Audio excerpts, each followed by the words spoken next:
Aksidenteng nanganak ang asawa ko ng 3 beses, kaya't ngayon may 3 kaming anak. Ang problema, bumili lang ako ng isang double deck at isang single bed.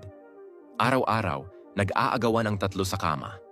Dahil sobrang abala, nagdesisyon akong alisin lahat ng kasangkapan at muling ayusin ang kwarto. Una, gumawa ako ng frame para sa kama gamit ang galvanized square steel at binalutan ito ng environment-friendly na wood veneer.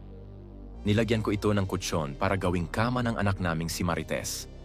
Ang ilalim ng kama ay ginamit bilang sabitan ng damit, kaya't nagsilbi rin itong wardrobe. Inextend ko ito sa gilid para makagawa ng malaking study desk na pwedeng gamitin ni Marites at ng kapatid niya bilang study area. Sa ganitong paraan, napapatibay ang kanilang relasyon mula pagkabata hanggang pagtanda. Katabi ng desk, naglagay ako ng malaking wardrobe. Ang itaas na bahagi ay para sa mga kumot na hindi ginagamit sa kasalukuyan, habang ang ibabang bahagi ay para sa mga purple na damit at pantalon ni Marites na makakatulong para ma-develop ang interest niya sa fashion design habang bata pa.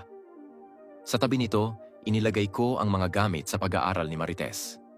Gumawa rin ako ng ilang drawers na nagsisilbing hagdan, kung saan ang mas mababang drawers ay para sa mga medyas ni Marites at ang mas malalaking drawer sa itaas ay para sa kanyang mga laruan. Sa kabilang gilid, gumawa ulit ako ng bed frame gamit ang galvanized square steel at pinalakas ito gamit ang expansion screws. Binalutan ko ito ng environment-friendly na wood veneer at nilagyan ng malambot na kutsyon bilang kama ni Marites. Sapat ang tibay nito para sa mga aktibidad tulad ng ballet dancing nang walang pagkilos ng frame. Ginawa ko rin itong mataas at gumamit ng wooden planks bilang side barriers para sa kanyang kaligtasan.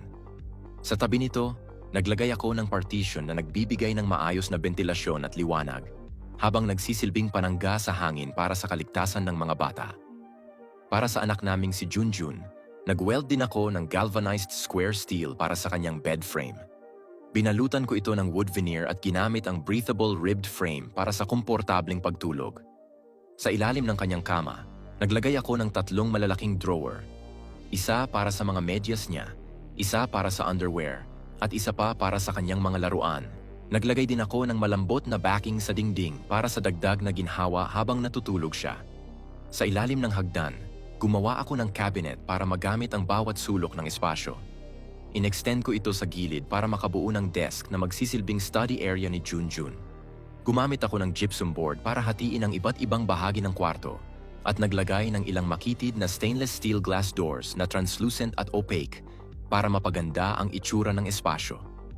Katabi nito, naglagay ako ng glass partition para siguraduhing maliwanag ang bahagi ng kwarto ni Junjun.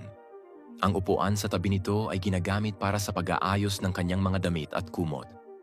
Sa bagong setup na ito, magkakahiwalay ang tirahan ng 3 bata at hindi nila naaabala ang privacy ng isa't isa. Praktikal at maganda ang ayos, kaya't ang espasyong ito ay magiging komportable para sa kanilang lahat.